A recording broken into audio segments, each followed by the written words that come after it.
બધી વસ્તુ સાયન્સ છે આપણા ધર્મમાં, બધી વસ્તુ મહા સાયન્સ. એને 58 વૈજ્ઞાનિકો. મહાદેવ ફ્રેન્ડ શ્રી રાધે રાધે. અને આજના વ્લોગની શરૂઆત સીધી છે ને મેળી ઉપરથી કરું છું, કારણ કે અને આજ છે રવિવાર. પાછા હમણાં 2-3 દિવસ થયા છે ને વ્લોગ થોડાક 1-2 દિવસમાં ગેપ આવી જાય, કારણ કે અમુક કામ એવું એટલે પછી હું જરૂરી ના સમજું, જેટલું થાય એટલું કરવાનું, બાકી રહેવા દેવાનું. અને અત્યારે કંઈક નજારો જોઈ લ્યો.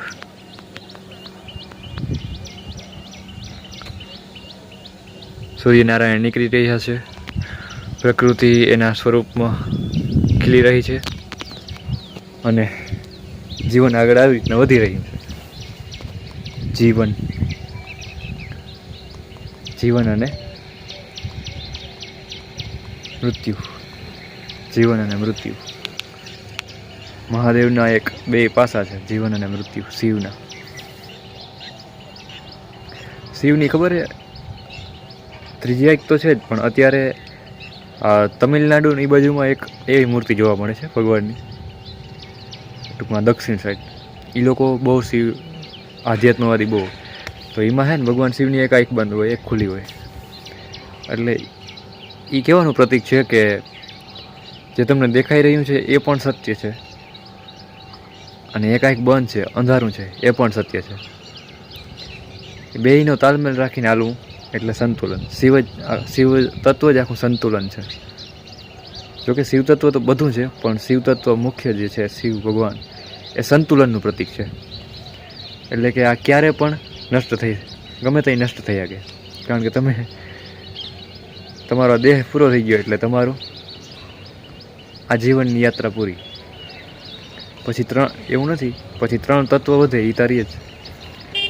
જોકે આ શરીર 5 તત્વનું બનેલું છે, એટલે એમાંથી દેહ પૂરો થાય એટલે દેહ વધારે ભૂમિ તત્વ એટલે માટીનું છે, અને જળ તત્વ એ બેનો નાશ થઈ જાય એટલે આકાશ, પવન અને અગ્નિ તત્વ, આ 3 તત્વો વધે છે. પછી આપણે ઓલું કહેતા હોય ને કે પિતૃ હોય કે ભૂત હોય કે પ્રેત હોય, આ 3 તત્વોમાં વધે. પછી એની પછી જેવી ગતિ એવી મતિ એવી ગતિ, છેલ્લે અંતમાં એવું છે મતિ એવી ગતિ. એ પણ હકીકત જ છે, આમ વાંચો તો ખબર પડે હિસ્ટોરી થોડીક. અને એટલું સટીક હતું આપણું નોલેજ. એક આખો સાયન્સ હતું, ધર્મ. આપણો આખો ધર્મ હતો ને એક સાયન્સ હતી, જીવન પ્રણાલી હતી, કે આપણે આ જે માનવ જીવન મળ્યું હોય એને હાઈએસ્ટ ઉચ્ચતમ લેવલ સુધી કઈ રીતના લઈ જઈ શકીએ, એ હતું. મને ખબર નથી ફોકસ થતું હોય ના થતું હોય, અમુક ફેર ફોકસ મૂકી દે કે માનવ જીવન જે મળ્યું છે એનો પૂરો ઉપયોગ કરી લે ને, એના માટે આપણો ધર્મ એક સાયન્સ આખી વ્યવસ્થા હતી. કે આ દેહ છે ને જ્યાં સુધી નિરોગી રહીએ, સ્વસ્થ રહીએ, મન પણ સ્વસ્થ રહીએ. ખાલી દેહ જ નહીં, આપણું ધર્મ ખાલી દેહ પૂરતો નહોતો, મનની પણ એટલી જ વિશેષતા હતી, કારણ કે મન જ મુખ્ય છે. આદેશ આપણે અહીંયાથી જ આવે છે, નિર્દેશ, કારણ કે વિચારો આવે છે એવું જ આપણે કામ કરીએ છીએ. અને ઓલું કહે છે ને કે કોઈ પણ ઘટના ઘટે ત્યારે 3 પ્રકારે ઘટના ઘટે છે. આપણે ગમે સાધારણ ભાષામાં તમને કહું તો કોઈ પણ કામ કરવું હોય આપણે તો 3 પ્રકારે થાય. પહેલાં આપણા મનમાં ઉપજે, પહેલાં વિચાર ઉપજ્યો, પછી એ કામ કરવા માટે આપણે યોજના બનાવી, એટલે આમ જોઈએ તો બ્રહ્મા વિષ્ણુ મહેશ આ રીતના જ છે. પહેલાં વિચાર ઉપજ્યો એટલે બ્રહ્મા, આમ જોઈએ તો બરાબર, બ્રહ્મા સર્જન કરતા. પછી એ વિચારને આપણે વિચારીએ કે આને આ કામને પૂરું કઈ રીતના કરવું, એટલે એ થયું સંચાલન. એટલે વિષ્ણુ ભગવાન સંચાલનનું કાર્ય કરે છે, એટલે સંચાલન એ થયું. અને પછી લાસ્ટમાં એ કામને આપણે ઉતારી દઈએ, પ્રત્યક્ષ રીતે ઉતારી દઈએ, એટલે એ સૃષ્ટિ નિર્માણનું કાર્ય થયું. 3 પ્રકારે થયું ને આમ જોઈએ તો. પહેલાં આપણા મગજમાં આવ્યું એટલે સૂક્ષ્મમાં થયું, પછી વિચાર ને આપણે આયોજન બનાવ્યું, અને પછી આપણે એને ધરતી ઉપર અથવા આપણે ફિઝિકલી ભૌતિક દ્રષ્ટિએ એને સંભવ કરીએ. એટલે આ રીતના 3 પ્રકારે કામ થાય છે. પહેલાં એનો વિચાર આવે છે, તો એ તો બહુ લાંબુ છે, અત્યારમાં હું તમને કહેવા માંડ્યો છું. જો હવે સૂર્યનારાયણ હરખા દેખાઈ રહી છે, અત્યાર સુધી વાતાવરણ ઓલું હતું. તો હાલો, હમણાં હજી વિડીયોમાં બ્લોગના બ્રેક આવ્યા છે, અને આ હજી કદાચ આવશે બ્રેક. અને આજ છે રવિવાર અને તારીખ છે 9 ઓગસ્ટ. તો આ વિડીયો ક્યારે આવે એ તમે જોજો, લગભગ 1-2 દી પછી આવશે. તો હાલો આજના વ્લોગને કન્ટિન્યુ કરીએ. હર હર મહાદેવ, શ્રી રાધે રાધે. જોઈ લ્યો નીચે આવી ગયો અહીંયા, અને ચકલા જોઈ લ્યો, એનો કાયમ ટાઈમ થાય એટલે આવી જાય. રેતી ને ચકલા ને બધું હરખું હોય, કંઈ દેખાતું નથી. આમ નીચે રાખીને કરું તો કદાચ ફોકસમાં આવી જાય.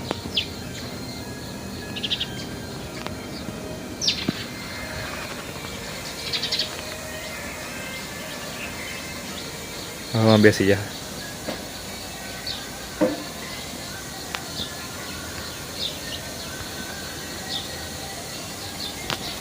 તો હાલો આજના વ્લોગને કન્ટિન્યુ કરીએ. સવારમાં જ્ઞાનની વાત થઈ ગઈ, પણ એક આપણે આપણા ધર્મ ઉપર ગર્વ હોવો જોઈએ, કારણ કે એક મોટું સાયન્સ છે.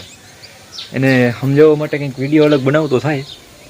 બધી વસ્તુ સાયન્સ છે આપણા ધર્મમાં, બધી વસ્તુ મહા સાયન્સ. એને અટાણું વૈજ્ઞાનિકો પણ ના પગે, કારણ કે જે મોટા મોટા વૈજ્ઞાનિક થયો હોય ને, એ વૈજ્ઞાનિકો અમેરિકાના હોય કે પછી બહારના હોય, ગમે ત્યાંના, રશિયાના હોય કે ચાઇનાના હોય. જેને આપણા પુસ્તકો હાથમાં લીધા ને એને કીધું છે કે this is the amazing, next level. Gitaji લીધું હોય કે પછી કોઈ આપણા શાસ્ત્રાર્થ કર્યું હોય, તો એમાં એને અલગ જ જોવા મળ્યું આપણામાં. એટલે જ હા, હું એક આપણે બીજા વૈજ્ઞાનિક, આપણા જે પેલો બોમ્બ બનાવ્યો હતો કંઈક સ્ટીફન કે એવું કંઈક નામ છે એનું, મને નામ ભૂલાઈ ગયું. તો એની હિસ્ટરી પણ એવી જ છે કંઈક, કે હું આ બોમ્બ તો બનાવું પણ મને આનાથી કે જે વિનાશ થાય એનું મારે શું કરવું, એ કે એવો મનમાં સવાલ આવ્યો એને. થોડાક આપણે દૂર વ્યાની અવાજ આવે એ કે આ બોમ્બ બનાવીશ આનાથી ઘણા માણસો બરશે તો મારે ખરું. અને હાવ નાસ્તિક હતા, હાવ નાસ્તિક. તો એને એની વિરુદ્ધ દિશામાં વિચાર્યું. નાસ્તિક હતા એટલે કે હાલો આ બધું તો મેં જોયું કે મારી રીતે આ બધું જે આપણે કરી થાય છે. વિરુદ્ધ દિશા એટલે નાસ્તિકમાંથી આસ્તિક. આસ્તિકમાં સૌથી મોટામાં મોટું એને એવું લાગ્યું કે ધર્મ, અને તો આપણા હિન્દુ ધર્મનું પહેલેથી જ છે કે સૌથી વધારે મોટું. તો એનું પુસ્તક ઉપાડ્યું. એમાં સૌથી મુખ્ય પુસ્તક આપણું ગીતાજી એ ઉપાડ્યું. એમાંથી એને કે આનો અમુક ક્વેશ્ચનનો જવાબ મળે કે નથી મળતો, કે હું જે બોમ્બ બનાવું છું એનાથી કેટલા લોકોનો વિનાશ થઈ જશે, આને મારે કઈ રીતના આ પ્રશ્નનો મને જવાબ કઈ રીતના મળે. તો ગીતાજીમાંથી બધું એવું આપણે કહીએ છીએ ને કે બધા પ્રશ્નનો જવાબ મળે. તો એને ગીતાજી ઉપાડ્યું, ગીતાજી વાંચ્યું. એના પ્રશ્નનો જવાબ મળવાની વાત અલગ છે, પણ એ વાંચીને એને એવું લાગ્યું કે આનાથી ઉપર કંઈ છે જ નહીં. એક નાસ્તિક માણસે એમ કીધું પહેલી ફેર. ગીતાજીના શબ્દો, કૃષ્ણ ભગવાનના શબ્દો. અને ત્યારે એને એમાંથી જવાબ તો એને મળી જ ગયો હતો કે વિનાશ કરવાવાળો હું નથી, કે સૃજન કરવાવાળો એવું નથી. અને આની પછી એને જવાબ એના પ્રશ્નનો મળી ગયો. વિનાશ તો એ થવાનો થશે જ, હું મારું કર્મ બોમ્બ બનાવવાનું છે એ કરું છું, અને એનું પરિણામ પણ એને મારે ખુદને જ ભોગવવું પડશે એવું એની સમજી લીધું. એટલે એવું નહીં કે ખાલી જ રોકું કોરે કરું સમજી લીધું, એની પરિણામ ભોગવવા માટે પણ તૈયાર થઈ ગયા હતા. તો અને પછી આ એક એની જે મોટી સભા હતા ને, એ સભા હતી મોટી સભા, એમાં એને જણાવ્યું હતું. મેં એને ક્યાંય ગીતાજીનું નામ નથી લીધું, એ વાંચતા એને ખબર હતી, પણ એવો એક સંદેશ એને કીધો હતો. ઇંગ્લિશ ભાષામાં જ કંઈક કીધું હતું, પણ હું આપણે ગુજરાતીમાં કહું કે વિનાશ કરવાવાળો કે સૃજન કરવાવાળો હું નથી. એટલે બહુ મોટા મોટા વૈજ્ઞાનિકો જે નાસ્તિક લેવલના હતા એને આપણા ધર્મમાંથી કંઈક એવું મળ્યું છે જે ક્યાંય બીજે મળ્યું જ નથી. અને જે માનતા એને ખબર જ હશે, હિન્દુ ધર્મ વાસ્તવિકતામાં માનતા હશે, ખાલી આમ એવું નહીં કે છે તો છે. જેને અધ્યયન કર્યું છે એને ખબર છે કે હિન્દુ ધર્મ એટલે સનાતન ધર્મ, મુખ્ય નામ એનું સનાતન જ છે. એ આપણા જીવનને ઉચ્ચતમ લેવલ સુધી, જ્યાં સુધી વધારે ખેંચી શકીએ આપણે ત્યાં સુધી આનંદમાં, એ પણ આનંદમાં બધી અવસ્થામાં. પછી જન્મથી લઈને મૃત્યુ હોય, યુવાવસ્થા હોય કે પછી વૃદ્ધાવસ્થા હોય, મન તમારું આનંદમાં રહે એ માટે આખું સાયન્સ પ્રણાલી છે આપણી આયુર્વેદની. બધી વસ્તુ, ટોટલ વસ્તુ. તો આજ તક જ્ઞાન વધારે થઈ ગયું સવારમાં. લગભગ વ્લોગ આટલામાં જ પૂરો થઈ જાય. જો હું એક નવા વ્લોગ સાથે આજ જ્ઞાનના વ્લોગમાં નાખી દઉં. તો આજના વ્લોગને હવે પૂરો કરી દઉં, કારણ કે મારું મેં આખો દિવસ બીજું કંઈક કામ છે. એટલે મળીએ એક નવા જ વ્લોગમાં. આજે સવારમાં જ આ વ્લોગનો પૂરો કરું છું. મહાદેવ, શ્રી રાધે રાધે.